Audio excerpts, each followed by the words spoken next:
আপনি কি গ্রীষ্মকালীন আগাম টমেটো চাষ করতে চাচ্ছেন? ফেসবুকে বা ইউটিউবে ভিডিও দেখে আপনি উদ্যোক্তা হতে চাচ্ছেন? আপনি কি মনে করতেছেন গ্রীষ্মকালীন আগাম টমেটো চাষটা এত সহজ? বীজ কিনে আনবো, বীজতলায় চারা রোপণ করব, আর মূল জমিতে লাগিয়ে দিব, তাহলেই সহজেই গ্রীষ্মকালীন টমেটোটা হয়ে যাবে এবং অধিক দামে বিক্রি করব এবং এখান থেকে বেশি লাভ করতে পারবো? সম্ভব, যদি আপনি বিষয়গুলো সম্পর্কে বিস্তারিত জানেন। আসসালামু আলাইকুম। JNA অ্যাগ্রোর পক্ষ থেকে আপনাদের সকলকে জানাচ্ছি আন্তরিক অভিনন্দন এবং শুভেচ্ছা। যে গাছগুলো দেখতেছেন সেটা হচ্ছে গ্রীষ্মকালীন আগাম যে টমেটোর জাত আছে, বাড়ি 8 জাতের যে টমেটোটা, সেই গাছগুলোর চিত্র আপনাদেরকে একটু দেখানোর চেষ্টা করতেছি। আমার এই গাছগুলো অলরেডি বড় বড় হয়ে গেছে এবং আপনারা দেখতেছেন যে এখান থেকে হলো টমেটো অলরেডি ধরা শুরু করছে এবং এটা পাকাও শুরু করে দিয়েছে, অর্থাৎ টমেটোগুলো বড় বড় হয়ে গেছে এবং অলরেডি পাক ধরা শুরু করেছে। এবং এখান থেকে আমি এর আগে শুধুমাত্র একবার হারভেস্ট করেছিলাম। হারভেস্ট করে সেই টমেটো আমি পাইকারি 60 টাকা পার কেজি বিক্রি করেছি। এটা অবাক হওয়ার কিছু নাই, কারণ হলো আগাম যে গ্রীষ্মকালীন টমেটো বা আগাম যে টমেটো, এটার দাম সবসময় একটু বেশিই থাকে এবং এটা আরও দিন দিন এটা বাড়তে থাকবে যতক্ষণ না শীতকালীন টমেটোটা বাজারে না আসে। তা এই টমেটো চাষ আসলে হলো খুব সহজ না, আবার খুব কঠিনও না। আপনি যদি সকল কিছু বুঝতে পারেন, জানতে পারেন, তাহলেই আপনি হলো এখান থেকে লাভ করতে পারবেন। টমেটো গাছ যেটা হলো আপনি বীজতলায় চারা তৈরি করেন বা বাইরে বিশ্বস্ত কোনো নার্সারি থেকে কিনে আনে যদি আপনি মূল জমিতে রোপণ করেন, তারপর থেকেই আপনার হলো পরিচর্যার কাজটি শুরু হয়ে যায়। এই টমেটো গাছটাই এমন একটি গাছ যেটাতে হলো এই গ্রীষ্মকালে প্রচুর রোগ বালাইয়ের আক্রমণ হয় এবং খুব সেন্সিটিভ জিনিস আর কি। এগুলো সবসময় দেখতে হয়, সবসময় এটার পরিচর্যার মধ্যে থাকতে হয় এবং টমেটো গাছের যে স্প্রেগুলো করতে হয় সেগুলোর দামও অনেক বেশি।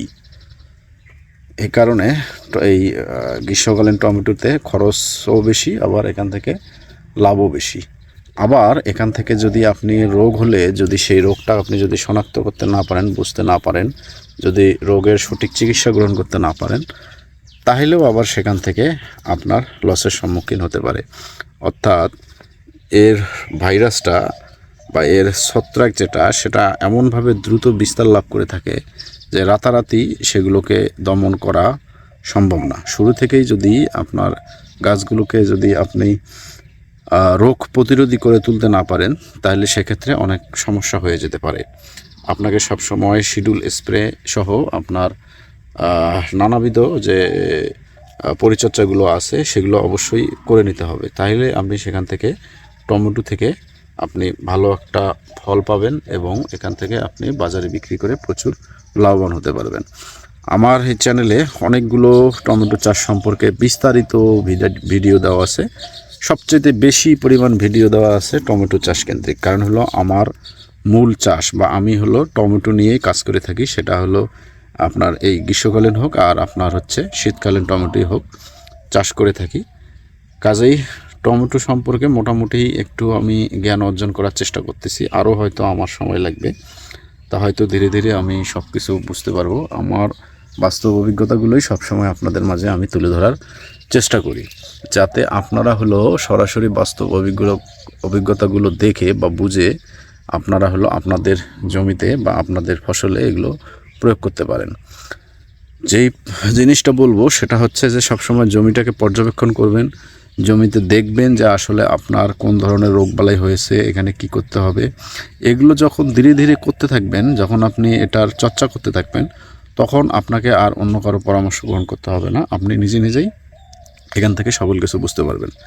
কাজেই আমি বলবো যে আপনার সীমিত পরিসরে হলেও আগে নিজের বাস্তব অভিজ্ঞতাটা গ্রহণ করুন। অন্যর পরামর্শ বা অন্যর ভিডিও দেখে আপনি হলো কখনোই টমেটো চাষ করতে যাবেন না। নিজে থেকে আগে প্রয়োজনে 10টা গাছ রোপণ করুন, 20টা গাছ রোপণ করুন, করে সেখান থেকে আপনার বাস্তব অভিজ্ঞতাটা নিয়ে তারপর আপনি বাণিজ্যিকভাবে এটা চাষ শুরু করার চেষ্টা করেন।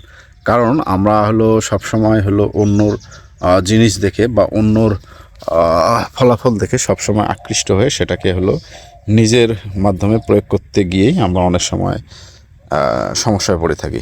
তো সেগুলো করা থেকে আমি সবসময় বলে থাকি যে সেগুলো করা যাবে না। আপনারা নিজেরাই আগে বাস্তব অভিজ্ঞতাটা গ্রহণ করেন, করার পরে প্রয়োজনে আপনার এলাকায় যারা টমেটো চাষি আছে সেখানে যান, পরিদর্শন করেন, সব কিছু দেখেন, বোঝেন, শোনেন, তারপরে আপনারা এই টমেটো চাষে নামতে পারেন। এখানে টমেটো চাষটা খুব সহজ আবার খুব কঠিন। যদি আপনি বুঝতে পারেন তাহলে সহজ, আর যদি আপনি বুঝতে না পারেন তাহলে সেক্ষেত্রে খুব কঠিন হয়ে যেতে পারে। অর্থাৎ আপনি দেখবেন যে আপনার রোগ হয়ে গেছে কিন্তু সেই পরিমাণে আপনি তার চিকিৎসা করতে পারতেছেন না, প্রতিরোধমূলক ব্যবস্থা নিতে পারতেছেন না। কাজেই আমি বারবার বলি যে সব কিছু আগে দেখে শুনে বুঝে তারপর কৃষিতে বিনিয়োগ করা সবচাইতে উত্তম হবে। তো আজকের ভিডিওটি যদি ভালো লেগে থাকে লাইক, কমেন্ট এবং শেয়ার করবেন। আর যারা আমার চ্যানেলটিতে নতুন তারা সাবস্ক্রাইব করে পাশের বেল বাটনটি অন করে দেবেন। আজকে এ পর্যন্তই। এর পরবর্তী আপডেট আবারও আমি যথাসময় শেয়ার করার চেষ্টা করবো ইনশাআল্লাহ। সে পর্যন্ত ভালো থাকবেন। আসসালামু আলাইকুম।